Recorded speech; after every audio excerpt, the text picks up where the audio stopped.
from his studios in New York,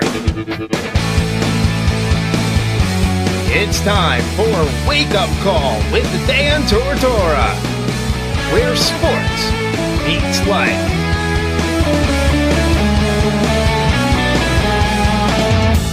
Here's your host, Dan Tortora. Welcome back here to Wake Up Call with Dan Tortora on wakeupcalldt.com, your one-stop sports shop, and on mixlr.com/wakeupcalldt. Proud to be hanging out with you this morning inside of the Charney's Menswear and Tuxedo Studios, 3150 Erie Boulevard East in Syracuse, New York. Charney's, so much for the community. It doesn't matter what size you are, how tall you are.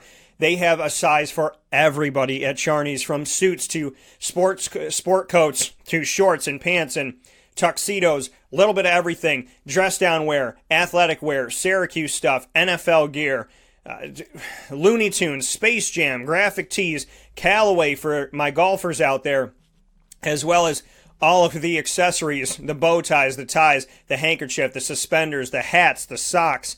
Everything is there for you. And of course, Bamboo K and my new fave, Tommy Bahama stuff. You can get it all at Charney's by simply going to 3150 Erie Boulevard East in Syracuse, New York. We appreciate you and we thank you so much. We're inside of the show, which means What's Poppin', proudly brought to you by Mon Pa's Kettle Corn and Popcorn Factory. Let you know the topics of the day. You've heard from Evan Adams. You've heard from Julian Wiggum. It's now time to hear from head coach Dino Babers, as well as defensive back Trill and nickelback Trill Williams, as well as quarterback Tommy DeVito and running back Moe Neal. So let's get into those conversations with those gentlemen here right now on Wake Up Call with Dan Tortora. First and foremost, you'll hear my question following the loss to the Clemson Tigers. You'll hear my question to Dino Babers, and then we'll move from there, and you'll hear my question to Tommy DeVito, and then my question to all of the gentlemen here on Wake Up Call with Dan Tortora. So all of that's coming up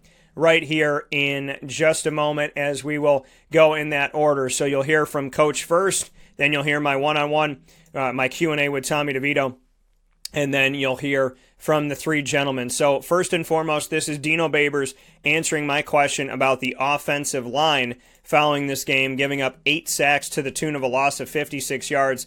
This is what Dino had to say about that. Coach, just what you can say, assessing the offensive line at this point, 3 games, and I think there was 8 sacks in this game for over 50 yards of loss, just what you're seeing at that point. You know, I don't think it's all on the offensive line. I can tell you right now, there was 2 sacks on someone else, and I'm not going to say the name, and that person wasn't in the offensive line at all. So again, it's not a simple offense. It's a complex offense, and everybody has to do their part. It only takes one guy to break down offensively for something bad to happen, and then you want to pin it on one group of individuals, and that's really not the case. That coming from Dino Babers, saying you can't pin it on one group of individuals. It's not just the offensive line. There's other people that are involved here. There's other things that are going on. And he said, I'm not going to name the guy, but there was somebody in the back, somebody back there that wasn't a lineman, and 2 sacks were on them. So, Dino obviously supporting his team, supporting his group, as any coach should, and saying, that as they move forward, there's obviously going to, there could be issues here and there, but you can't peg it on just one group of guys because they're all working to get better. This is what Tommy DeVito had to say to me after I had an opportunity to speak with him following the Clemson game about his thoughts. This is what he had to say. Tommy, just what you can say, assessing these first 3 games in your mind as a starting quarterback, just what you're seeing out of your play as you step out of the first quarter of the season. Well, it's just a lot of growing, trying to get better every game, moving forward, trying to be the best leader possible in order to move the offense down the field. Short and simple here from Tommy DeVito, just trying to be the best leader that he can be in moving the ball down the field. This is obviously something that it takes time. I've told people that this obviously is going to take time. It has to take time. People have to be willing to give it time. Tommy DeVito is working hard. I think that, seeing the fan base, I'll put it to you like this. If I saw the fan base love me coming in, love all my hype, Eric Dungey's the quarterback, but they still can't wait for me. I'm here for a couple seasons, but they want to see me right away. Then they can't wait to see me. Then before the season's even over, they can't wait to see me. Then we go 10-3, and they're like, oh my God, but we're 10-3 now, and even though we're losing Dungey, now we get Tommy DeVito, and this is great. And then 3 games in, it's like, I don't like Tommy DeVito. I don't want him to be the quarterback. When's basketball season? If I was Tommy, I'd be like, you know what? Maybe I'm going to transfer after this year. I mean, that's how it would feel. So you got to give the man time. You got to let him figure it out. You got to let him get to a point where he can move forward. This offensive line is having their struggles in finding chemistry. He is having, Tommy and the receivers, they need to find chemistry. And like Julian brought up, if the receivers aren't running a good route or they're not making good decisions, or if he gets rushed out of the pocket and he doesn't have enough time, that's something to look at. Another thing to look at is the fact that, everybody's got to just come together, okay? This offense went through change. As much as their receivers are back and as much as their running backs are back and there's depth at running back more so than maybe there's been in a really long time, the offensive line has to have chemistry. Tommy and his receivers have to have chemistry. Well, Dan, they've been practicing together. I get that. But practice in a game is different. And they're used to Dungey running around. And if I'm a receiver now and I know that my quarterback's not going to run as much, that's a good thing. Because then, when I get down the field and I get open, I'm not looking back and seeing my quarterback run. But at the same time, if DeVito's having to get out of that pocket really quick, you might not be done running your route. And if everything breaks down, you got to be able to come back and help him out. That all takes time. That all takes chemistry. And I honestly just think Syracuse needs time. And people saw 10 wins last year, and not to sound like a broken record, but I didn't think 10 wins were going to come this year in the regular season because there's change. And just because you see it last season doesn't mean that changes the fact that this season the offensive line has changed, the quarterback has changed, and the linebacker core has changed.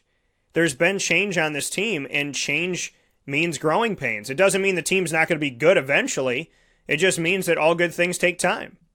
And without having the time to get there, if you're going to give up on Tommy DeVito right now, I think that that's ridiculous, because how can you give up on him when he's only been a starter for 3 games?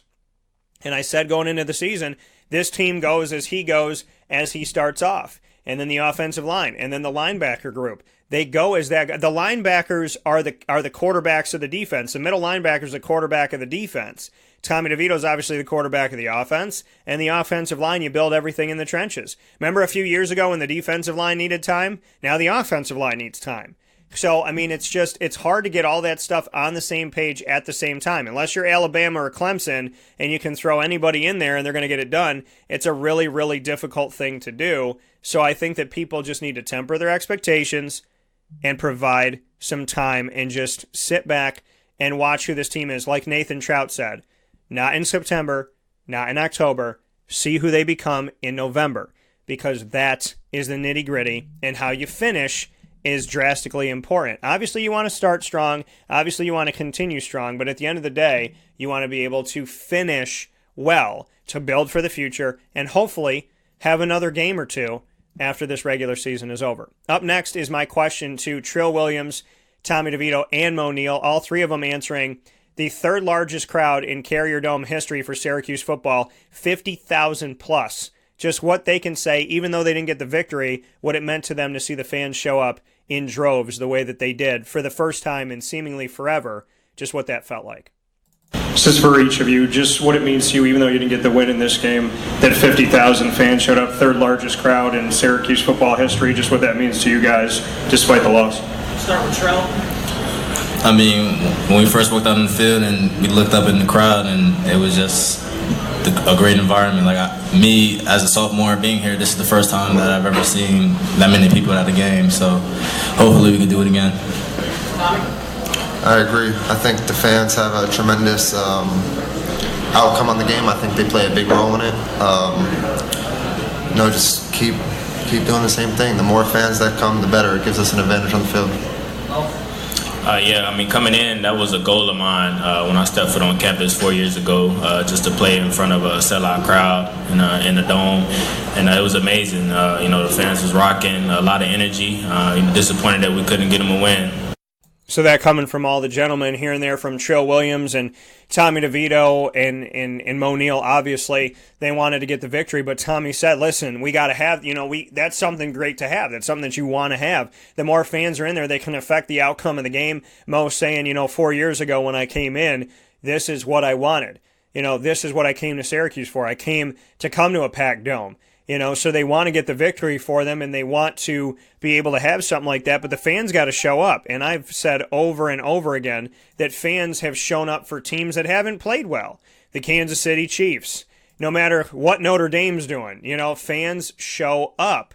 And when they do that, it affects the outcome of the game. I mean, that's just common sense that it can affect the outcome of a game. The more fans you have, the more support you have, the louder it is, the more difficult of an environment it is, the more it helps. So for Syracuse fans to get frustrated with the Syracuse team if they're losing is understandable, but to not show up, then it's on you too.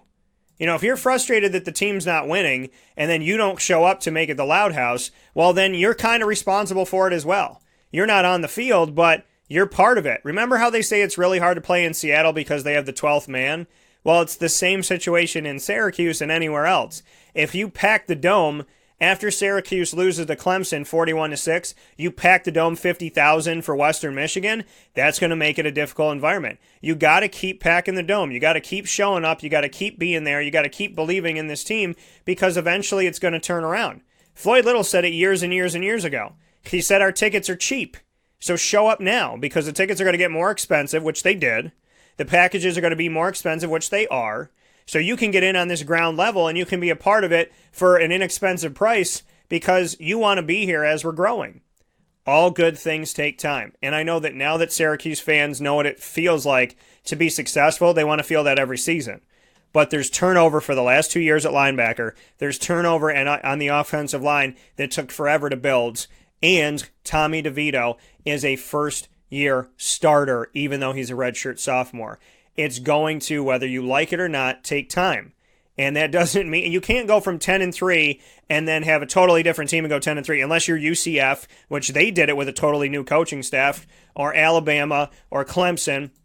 These teams can get it done and they can do it. Syracuse, it takes time. A team that took forever to get to 10 wins again is going to take time. When we talk about Syracuse, first time ranked in the top 25 in the preseason since 1998. First 4-0 start since 1991. First being ranked in the top 25 in the AP at the same time in 17 years, dating back to 2001. First 10-win season. I mean, it's like you look back at all these, and that was 20 years ago, that was 15 years ago, that was 10 years ago. It's been a long, long time since Syracuse football was good. So to think that, okay, well, now it's finally good again, so now it's going to be good forever, it takes time to build that culture, and it takes a hell of a lot more than 1-10-3 season to build that culture. And there's turnover. And there's still guys that were recruited by Schaefer. Moe Neal is one of them, was recruited by Schaefer and his staff. Not until next season will we see a totally Dino Babers team. And some of those guys that were recruited by Schaefer and the crew, including Tim Lester, who's coming into town as the head coach of Western Michigan this weekend, you're thankful that he recruited the Sam Heckles and the Moe Neals and the Rex Culpeppers and the Scoop Bradshaws and the Eric Dungies, because these guys have earned their starting roles. They've gotten in there at times. And Eric Dungy, more than anybody else, gave this team what they had last season with the help of a bunch of other gentlemen. So I know nobody wants to hear it, but all good things take time. And if you can't understand that, well, then you probably have never had any type of good job or valued relationship in your life, because it all takes time. And so if you're impatient, you probably haven't experienced any of that yet. And that's probably why you're frustrated and feel like it's not real, because you haven't given it the chance to come to be yet. And maybe you should. We'll take a step aside for a fast break, and we'll come back with the ingredients to success, proudly brought to you by Utica Pizza Company right after this. This is a wake-up call, fast break. Utica Pizza Company spells family. Your family, my family. their family. The recipes that they have shared with each other throughout the years and have now been so gracious to share them with us. I can sit here and talk with you about all the great things that are on the menu, but we'd be here forever. So let me say this, Utica Pizza Company is second to none. And now you can bring it home with you and you can dine in the restaurant. UticaPizzaCompany.com will give you all the information that you need. And let me say, these Utica greens, they're the best. Utica Pizza Company. Call them and place your order at 315-214-3060. That's 315-214-3060. Families break bread at Utica Pizza Company. Welcome back here to Wake Up Call with Dan Tortora on wakeupcalldt.com, your one-stop sports shop, and on mixlr.com/wakeupcalldt inside of the Charney's Menswear and Tuxedo Studios, 3150 Erie Boulevard East in Syracuse, New York. Come and hang out with us at Charney's. We are there once a month, and you can go there every single day of the week, whether you are going there to have something tailored, altered for you, you're going there for a wedding, you're going there to rent something, to buy something, whatever it may be, head out to Charney's today. Let them know that Wake Up Call sent you over there, and you can, literally, any style that you have, it doesn't matter what style you got, what's going on, head over to Charney's, and they will make sure to dress you for success and find what fits you right there on 3150 Erie Boulevard East in Syracuse, New York with Charney. So make sure you head over there, and we'll let you know on social media, on Facebook at WakeUpCallDT, Twitter at CallDT, and Instagram at WakeUpCall_DT, exactly when Wake Up Call will be on site on location at Charney's next, here in the month of September. Ma and Pa's Kettle Corn always provides for you What's Poppin', which is our list of topics every single show. And so you've already heard from Evan Adams, starting offensive guard for Syracuse. You've heard from Syracuse football alum Julian Wiggum. You heard my Q&A with Dino Babers and my Q&A with Tommy DeVito, as well as with Trill Williams, Tommy DeVito, and Moe Neal. So now it is time for the final piece of the show, and you just heard from Utica Pizza Company, and that is the ingredients to success, proudly brought to you by Utica Pizza Company on 628 South Main Street in North Syracuse, New York. It is located by Liverpool, Cicero, Syracuse, Mattydale, North Syracuse. All of it right there for you, right by the airport. You can land here, pick up your, you pick up your favorite, your loved ones, your girlfriend, your boyfriend, your kids, whatever it may be. You come out of your best friend, you come out of the airport, grandma and grandpa, and you go 5 minutes down the road to Utica Pizza. Hey, I want something authentic. Perfect. Follow me. Bring them right over to Utica Pizza Company. I did that with a bunch of actors I brought in for the CNY Pop Festival. The actors and all the former Syracuse players had Utica Pizza Company cater them, and so a lot of them had never had chicken riggies, never had Utica greens, didn't know what they were, and they ate up and they ate good and they loved the food and they raved about it. So shout out to Utica Pizza Company, who not only has Central New York and Upstate New York a buzzin', but also Vancouver, California, St. Louis, Missouri, Las Vegas, Nevada, and Toronto, Ontario, Canada, and so on and so forth. Connecticut, bunch of people that have come through and gotten that Utica Pizza Company love. So today's ingredients to success, obviously we're going to have to talk about what's going on with Syracuse football and speaking on the ingredients to success as they step forward. So really, to me, this is what it's got to be. You can't let a game beat you twice. So one of my ingredients to success, proudly brought to you by Utica Pizza Company for the Syracuse football team, don't let this game beat you twice. Let it go. Okay? You made mistakes. Julian Wiggum talked about it. Sometimes in the Syracuse locker room or in any locker room, no matter what sport you play, the defense comes in this case, rips on the offense rips on the defense, special team, whatever it may be. That could be happening, or it may not be happening. Let it go. Okay? Yes, the defense got back-to-back interceptions. Yes, it takes the wind out of your sails when you get an interception, and then Tommy DeVito came out and threw an interception right after that. Yes, it takes the wind out of your sails when you get an interception and return it to the Clemson 9 and you don't score. Yes, on the very next possession by Clemson, you steal the ball away again, you get to the Clemson 3 this time, and you don't score. I understand the frustration, but the defense and the offense are on the same team. And if the defensive players are pissed off at the offensive players, that's not constructive. You go to them and say, hey, what do I need to do to help? How do we get better? Okay? I think about it as a business owner. If I went to my interns or I went to, JT Molo, my right-hand guy, or anything like that, or I went to Rob Drummond or Dale Shackelford or people I've worked with, and I was disrespectful, and, they did something and I wanted it to be better, and I go and I yell at them, it's not going to make things any better. What makes it better is going, hey, JT, this is what I want to do. I saw what you did there. Can we make it a little bit better? Can we maybe start this on time? Or can we move this over here? Or can we maybe break this down a little bit more? Or, I was watching back this show and I spoke and gave a lot of opinions and you didn't really say too much. Was it because there wasn't a lot of research? Were you uncomfortable? Well, how do we get better? So that's always should be the key, is how do you get better? So one of my ingredients to success is if there is infighting in the locker room or frustration, I get it, but you constructively help each other out in practice, right? Trill Williams goes, intercepts a pass from Tommy DeVito. Walk over to him with the ball and saying, did you see me? What was the read that you were making on that? You didn't even look down the field and see Tristan was open on the other side. If Fatu maybe missed a step and he was open over there and you threw my way and I had him blanketed. Say what you see. If I'm Trill, I want to help out Tommy, right? Because I'm not intercepting Tommy every Saturday. I'm trying to intercept Trevor Lawrence. I'm trying to intercept Western Michigan and Holy Cross and Duke and Louisville and so on. I'm not trying to intercept Tommy. So if you see Tommy make a mistake and you're on the defense, go talk to him. If you're Moe Neal and you break for an 87-yard touchdown run in practice, go up to Andrew Armstrong and say, hey, when I did that fake on you, what did you see? What was going on? When I made that move, how come you didn't key in on this? Or when you saw me shift to the other side, how come, Lakeem as the middle linebacker didn't tell Trill to hop to the other side because he's your fastest guy? Help each other out.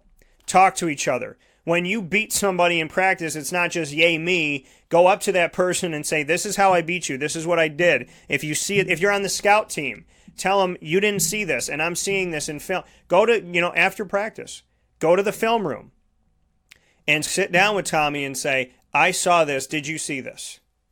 Right? Kendall Coleman, sit down with Aaron Service and say, what is it that you did not take away from this? What did you not see that I saw? Work with each other on all this. Because you can't get better unless you help each other out. Being frustrated with each other is not going to help you beat Western Michigan. What's going to help you beat Western Michigan is being frustrated with each other enough to say enough is enough. We need to get better. So this is how we're going to do it. A team is only as good as you are only as good as the man that's next to you on a football team. Okay, Barry Sanders, one of the best running backs ever in the history of mankind. But the Lions sucked. He didn't win any Super Bowls. He didn't go anywhere. But he was really good. Would you like to be a really, really great player on a horrible team? Or would you like to be a really, really great player who helps out his brethren and gets yourself to a place where you can all get better? Because talent doesn't trump everything. It's hard work, effort, and enthusiasm and positivity. That's what trumps everything. There's plenty of people in history that have worked harder than other people that were more talented. So Syracuse, work hard. Trust each other. Help each other. Talk about things. Talk it through. Cut out the media. Don't listen, okay? I'm going to be constructive on the show, and I'm going to want the best for you, and I may critique something, but I'm not going to do it in a way of any personal attacks or throwing any negativity your way, because I wouldn't want you to critique me negatively and hit me in a negative way and just be hateful. If you were talking about my show and you didn't like something, I want you to come to me constructively, work with me on it, put your arm on my arm and say, how do you get better, Dan? How do we all get better? That's what I'm going to listen to. I'm not going to listen to hate. So I will never spew hate at these guys. I will never spew negativity at these guys. I want to see them do better. I'm constructively trying to critique and look at what's happening. I'm sure that they're not happy. You lose 41-6. After losing 63-20, I don't think anybody on that Syracuse team is sitting there going, we did a great job, we worked really hard, and we didn't do anything wrong. They don't need you to tell them that they did something wrong. So constructively take a look at it. Constructively try to help. That's what I try to do here on the show. So shut out the negativity. As hard as it is, shut it out.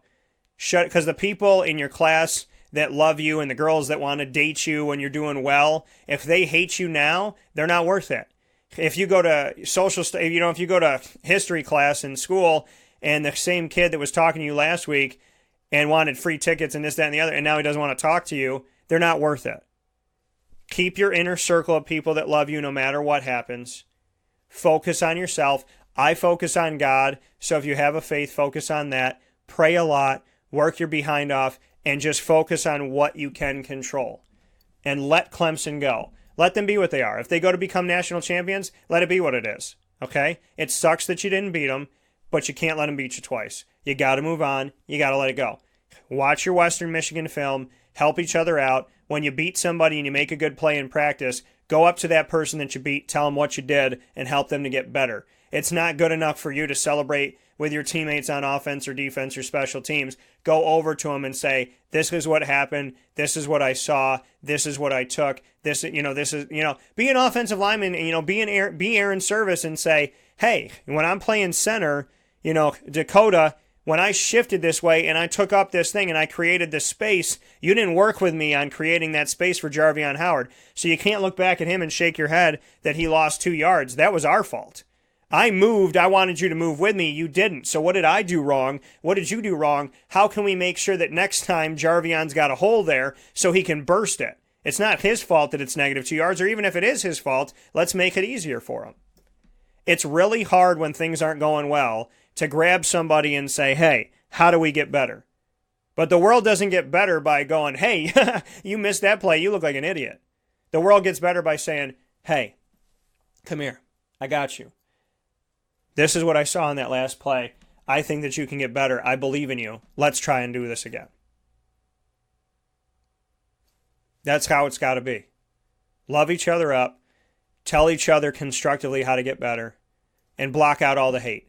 You'll always get love from this show, no matter who you play for and who you are, because I want to see you do well and I want to see you succeed in life. I don't wish bad on the worst person on the planet. I don't wish bad on them because I don't want to stoop to their level. So my critiques are constructive. They come with love and appreciation, and I want to see you guys do well. But I'm not on the field with you. You're on the field with each other. Okay, so I can only say so much and do so much. You guys got to do it in practice. You got to lift each other up, and you got to help each other out. So believe in yourselves, have faith in yourselves, and see that you can get this done. Because if you don't believe that you can get it done, it doesn't matter which one of us believes you can get it done. You're not going to. So believe in yourself, work your tail off, give it the best you got, and go forward from there. And if you ever listen to any show, I hope it's this one, because we'll bring you the positivity. You may not always like what I say. You may not always like, the criticism, but the reality of it all is when somebody says something to me and I don't like it and it's constructive, it's because I know that I did it wrong. Destructive has no place in my life. But when somebody goes, hey, you could have made this better, and that hits me, it's because I know I could have made it better. So let it hit you when you know that it can make you better, and let it go make you better. And outside of that, the stuff that doesn't make you better doesn't matter. So block it out. And if you guys ever need a helping hand, you got it. Because at the end of the day, my life is only as important as how I touched other people's lives. So I want to help. You guys can help each other in practice. Don't point fingers. Find solutions. We all know there's a problem because this team has lost not only 2 weeks in a row, but by a lot. By 35 points and by 43 points. So we know there's issues that need to be corrected. Instead of pointing fingers, let's find solutions. That is how you win. That is how you move forward. And it's the only way to start turning the corner. Because when the offensive line was good and the defensive line wasn't good, they could have pointed fingers, and then those guys could turn around and say, hey, remember when you guys struggled? And I'm Evan Adams, and I didn't say anything to you, Kendall Coleman, so now don't say anything to us unless you're helping us. And I'm just making an example of that, of course. Not saying that anybody said that. I'm just making an example. You guys are all here for a reason. And the only way you're going to win games is by playing together. So you have to find a way to get past the frustration, get past the angst, get past the outside noise, and remember that that is your brother. And if you don't fight for him and he doesn't fight for you, you got no chance. And if that's the case, then don't play the rest of the season. But if you plan on going out there for the next 10 games, or the next 9 games at least, you got to help each other out. As frustrated as you are, there's light at the end of the tunnel. You have to believe it. Because if you don't, it doesn't matter who does. It may be hard to see, but nothing in life is impossible. And I would take from this last game that they beat themselves more than Clemson beat them. So that's something they can control. It's not like they went out and gave their all and Clemson was just tremendous. They blew a bunch of opportunities. So that should make me, as much as that sucks, it also makes me feel good to know that we were responsible for a lot of that stuff. It wasn't just that we got outplayed. We screwed ourselves. So that's something we can fix. It's not Clemson, it's us. So if you can fix that, then there's already light at the end of the tunnel. So be good to each other. Be good brothers. Understand that you can only get out of this tunnel together, and you got to work with one another. You're playing a team sport.